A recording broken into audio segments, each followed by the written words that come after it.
History loves its heroes, but what about the monsters they create? What happens when the person who saves your people becomes the very thing that destroys them? Today, we're diving into a story that will flip everything you think you know about power, family, and the price of greatness. This is the story of Shaka Zulu, a man who took a tiny African tribe of 1,500 people and turned them into a military empire of over 250,000 warriors. He was a military genius who never lost a single battle. He created fighting techniques so powerful that European armies studied them. But the shocking truth is this: the man who conquered half of southern Africa was murdered by his own half-brothers. The same family he fought to protect became his executioners. How does the most successful military leader in African history end up stabbed to death by his own blood? This isn't just another war story. This is about what happens when someone gains so much power that even their own family becomes afraid of them. How does an unwanted child become the most feared name in Africa? How does a loving brother transform into a ruler so terrifying that his own people celebrate his death? By the end of this story, you'll understand how one man's quest to protect his mother and build a safe home for his people led to a betrayal so shocking it changed the course of African history forever. Imagine this. It's 1787 in southern Africa. The land that will one day become South Africa is divided into hundreds of small tribes, each fighting for survival. Droughts kill crops. Enemy raids steal cattle. Families live in constant fear. Death can come from any direction: hunger, disease, or the sharp end of a spear. Into this dangerous world, a child is born who will change everything. But Shaka's story doesn't start with triumph. It starts with shame. You see, his father was a chief, but his mother wasn't the chief's official wife. This made Shaka what his people called an outsider. Not quite royal, not quite common, but definitely not welcome. In Zulu culture, this was devastating.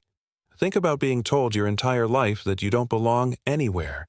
That's exactly what happened to young Shaka and his mother, Nandi. When Shaka was just 6 years old, everything changed in the most brutal way possible. His father threw him and his mother out of their home, cast them into the wilderness like garbage. This moment of abandonment didn't just hurt a little boy's feelings. It created something far more dangerous. It created a burning need to prove that everyone who rejected him was wrong, deadly wrong. But how does a rejected child become powerful enough to make entire kingdoms bow before him? The answer lies in the most unlikely place, with his mother's fierce love and his own brilliant, twisted mind. What happens next will show you how family betrayal can forge both the greatest leader and the most dangerous monster Africa had ever seen. Shaka's nightmare began before he could even walk. His mother, Nandi, fell in love with Senzangakona, the chief of a small Zulu clan, but there was a problem. She wasn't chosen to be his main wife. When baby Shaka was born, the tribal elders whispered cruel words. "This child will bring trouble," they said. "He doesn't belong here." Can you imagine growing up hearing those words every single day? Young Shaka learned early that the world was cruel and unfair. While other chiefs' sons played and learned to hunt, Shaka faced constant rejection. His own father's people treated him like a disease. They blamed every bad harvest, every cattle raid, every misfortune on the cursed child. However, they didn't understand one crucial thing. They weren't breaking Shaka's spirit. They were forging it into steel. When Shaka turned 6, his father made the decision that would haunt Africa for generations. Chief Senzangakona looked at his son and said, "You and your mother must leave. You bring shame to our family. Visualize this moment. You're 6 years old. Your own father, the most powerful man in your world, tells you that you're so unwanted that you have to disappear. Forever." But Nandi wasn't just any mother. She was a lioness protecting her cub. She grabbed young Shaka's hand and marched into the unknown, determined to prove the entire world wrong about her son. They found shelter with Nandi's relatives, but even there, Shaka faced mockery. Other children laughed at his skinny body. They called him weak. They said he'd never amount to anything. This became their biggest mistake. While other boys played games, Shaka studied war. He watched how soldiers fought and saw immediately what they were doing wrong. Traditional Zulu warfare was about throwing spears from far away and hoping to hit something. It was like a deadly game of chance. Shaka's brilliant mind saw a better way. What if, young Shaka thought, instead of throwing spears, we get close and stab with short blades? What if we move fast and strike hard before the enemy can react? This idea would revolutionize African warfare forever. But genius means nothing without opportunity. That opportunity came when Shaka turned 16 and joined the army of a powerful chief named Dingiswayo. This chief saw something special in the awkward teenager that everyone else had missed. In his very first battle, Shaka proved that all those years of rejection had created something extraordinary. While other warriors hung back and threw spears, Shaka charged forward with his new short stabbing spear, the Ikolwa. The enemy soldiers couldn't believe what they were seeing. This young man was cutting through their lines like a hot knife through butter. Where did this terrifying fighter come from? Shaka wasn't just strong, he was smart. He developed new battle formations. His favorite was called the Horns of the Beast. Imagine a buffalo charging at you. The main force hits you head-on, while smaller groups circle around to attack your sides. It was devastatingly effective. Within months, this reject from a small tribe became the most feared warrior in Dingiswayo's army. Enemies whispered his name in terror. Allies fought harder just to win his approval. Chief Dingiswayo watched in amazement as the young man he'd taken in transformed from an awkward outsider into a military genius. But even he didn't realize what he had unleashed. When news reached Shaka that his father, Chief Senzangakona, had died in 1816, everything changed. The same people who had thrown him out now needed him back. The Zulu clan was weak and surrounded by enemies. They needed a strong leader. However, power reveals who you really are. The boy who had been rejected was gone. In his place stood a man who had learned that strength was the only thing that mattered, that mercy was weakness, that fear was a tool to be used, not avoided. When Shaka returned home, he didn't come as the grateful son. He came as a conqueror. His first act as the new Zulu chief was to execute everyone who had mistreated him and his mother during those childhood years. No mercy, no forgiveness, just cold, calculated revenge. The message was clear. The unwanted child had become the most dangerous man in Africa. But this was just the beginning. What Shaka did next would transform a tiny tribe into a military empire that controlled territory the size of modern-day France. Yet with each victory, with each conquered enemy, something inside Shaka began to change. The man who started as a protector was slowly becoming the very monster his childhood enemies always said he would be. Shaka didn't just fight wars, he reinvented them completely. Think of it this way. If traditional African warfare was like playing checkers, Shaka was playing 3D chess while everyone else was still learning the basic moves. His first innovation was the Ikolwa, a short stabbing spear that got its name from the sucking sound it made when pulled from an enemy's body. But weapons were just the beginning. Shaka's real genius was in training. Here's the scene. Every morning before dawn, Shaka's warriors ran for miles across rough terrain. Not jogging, sprinting. While other armies grew soft sitting around their fires, Shaka's men developed legs like iron and lungs like bellows. They could march 50 miles in a single day and still be ready to fight. What made them truly terrifying was that Shaka taught them to fight as one living weapon.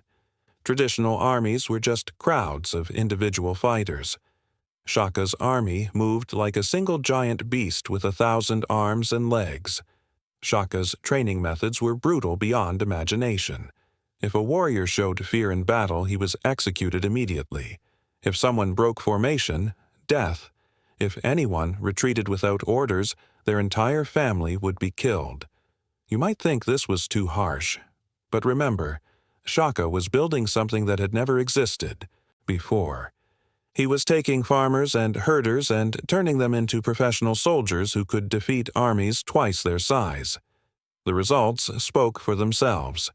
In battle after battle, Shaka's forces crushed their enemies with such devastating effectiveness that entire tribes surrendered just hearing his name.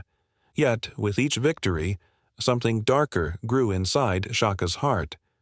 Through all of this conquest and bloodshed, there was one person who could still reach the human side of Shaka. His mother, Nandi. She was the only person who remembered the hurt little boy behind the terrifying warrior king. Nandi would sit with her son and remind him why he had started fighting in the first place. Not for power or glory, but to protect their people. To build a place where no child would ever be rejected like he had been. "My son," she would say, "remember that strength should protect the weak, not crush them." For a while, this worked. Shaka built schools and hospitals. He created laws that protected women and children. He welcomed defeated enemies into his kingdom and gave them positions of honor. But war changes people. And Shaka had been at war for over 8 years straight. By 1820, Shaka controlled an empire stretching across thousands of miles. His army had grown from 500 warriors to over 40,000 battle-tested soldiers. They called him the Great Elephant, a force of nature that couldn't be stopped or turned aside. European traders who met Shaka were amazed by what they found. This wasn't some primitive tribal chief living in a mud hut. Shaka's royal city, Bulawayo, housed over 20,000 people. It had organized districts, military academies, and workshops that produced weapons and tools. One British visitor wrote, "I expected to find a savage. Instead, I found a military genius who could teach European generals about strategy and tactics." Shaka's innovations in warfare were so advanced that military schools still study them today. He invented reconnaissance units that moved far ahead of the main army. He created supply lines that could keep massive armies fed during long campaigns. He developed communication systems using signal fires and drum codes that could send messages across hundreds of miles in hours. The most terrifying aspect of Shaka wasn't his military brilliance. It was his complete ruthlessness toward enemies. This is where Shaka's story takes a dark turn. Success had fed something evil inside him. The rejected child had become drunk on the power to reject others. When tribes refused to surrender, Shaka didn't just defeat them, he erased them from existence. Entire populations were scattered to the winds. Warriors who showed courage were recruited into his army, but everyone else faced a terrible choice: swear absolute loyalty to Shaka or die. His own warriors began to fear him almost as much as his enemies did. Shaka would execute soldiers for the smallest mistakes. He killed advisors who dared to disagree with him. He even had warriors executed for sneezing during important ceremonies. The man who once fought to protect his people had become the very tyrant he had originally opposed. Throughout Shaka's rise to power, his half-brothers Dingain and Malangana watched everything with growing alarm. These were the sons of Chief Senzanga Kona, who had been accepted by the tribe while Shaka was rejected. At first, they supported their brother's success. After all, Shaka's victories brought wealth and power to their entire family. But as the years passed, they saw something that terrified them. Shaka was becoming unstable. His rages lasted for days. His punishments grew more extreme. He talked constantly about threats and enemies, even when his empire was more secure than ever. Dingain, the cleverer of the two brothers, began to realize a horrible truth. Shaka's madness was only getting worse. And in Zulu culture, the king had absolute power over life and death. Even his own family wasn't safe. Late at night, the brothers would meet in secret and whisper the question that would soon shake the foundations of the Zulu Empire. What do we do when our protector becomes our greatest threat? In 1827, the one person who could still control Shaka's darker impulses was taken away. His beloved mother, Nandi, died suddenly from illness. The man who had conquered half of southern Africa collapsed like a child when he heard the news. For 3 days, Shaka couldn't eat or speak. He just sat by his mother's body and wept. When the grief ended, The madness that replaced it was beyond anything anyone had ever seen. Shaka declared that no one in the entire kingdom was allowed to be happy while he mourned. No crops could be planted. No milk could be consumed. No one could have children for an entire year. Anyone caught showing joy would be executed immediately. Over 7,000 people died during Shaka's year of mourning. Not in battle, not from disease. They died because their king had decided that his personal grief was more important than their lives. This was the moment when even Shaka's most loyal supporters began to realize that their great leader had become something monstrous.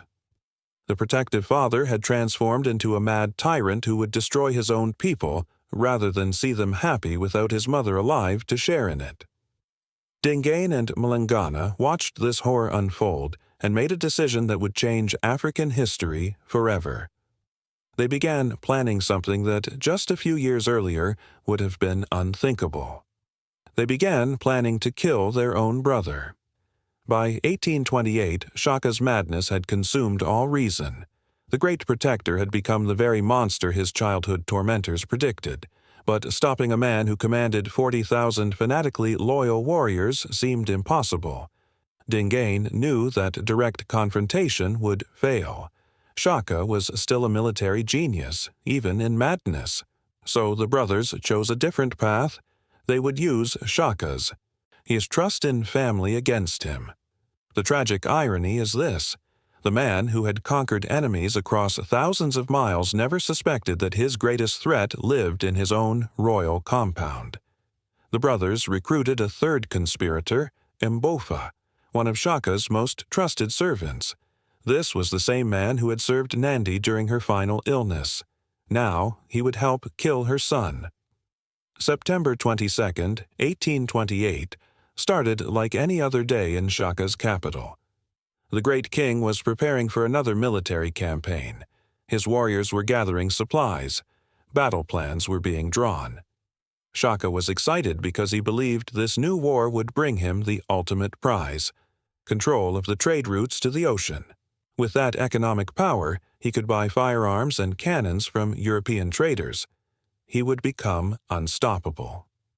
But Dingain and Mlangana had different plans for that day. That evening, Shaka was reviewing battle reports when his brothers entered his private chambers. Nothing seemed unusual. Family members often visited to discuss military matters. "Brother," Dingain said carefully, "we need to talk about the upcoming campaign." Shaka looked up from his scrolls and smiled. Despite everything, he still loved his brothers. They were the only people left who remembered him before he became the Great Elephant. That love would kill him. As Shaka turned to face them, Dingain and Mlangana struck with their spears. Not once, but multiple times. They wanted to be certain their terrifying brother could never rise again. The most chilling part of the story is this: as Shaka lay dying, his final words weren't curses or threats of revenge. According to historical accounts, he looked at his brothers and said, "You think you'll rule better than me? You'll see what happens when the white men come from across the water. You'll need my strength then." Even in death, Shaka was thinking like a military strategist, seeing threats his brothers couldn't imagine. When news of Shaka's death spread through the capital, something shocking happened. The people didn't mourn their fallen king. They celebrated. Dancers filled the streets. Songs of freedom rang out across the city. This tells us everything we need to know about what Shaka had become. The man who started as a protector had transformed into such a tyrant that his own people rejoiced when he died. Shaka's final prediction would prove prophetic. Within just a few years, European colonizers would arrive with superior weapons and technology. The Zulu kingdom, weakened by internal fighting after Shaka's death, would eventually fall to British forces at the Battle of Isandlwana in 1879. Perhaps if the great military genius had lived, African history would have unfolded very differently. But his brother's betrayal ensured that we'll never know.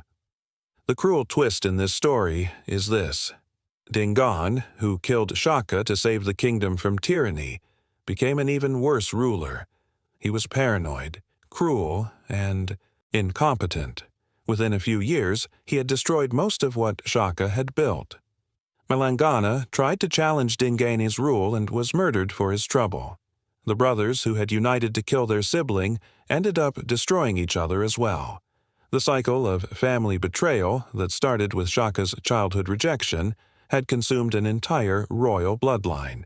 So what do we make of Shaka Zulu? Was he a brilliant leader who united warring tribes and created a powerful African kingdom? Or was he a mad tyrant who terrorized his own people and died as he deserved? The truth, as always, is complicated. Shaka's military innovations were genuine genius. His tactics influenced warfare around the world.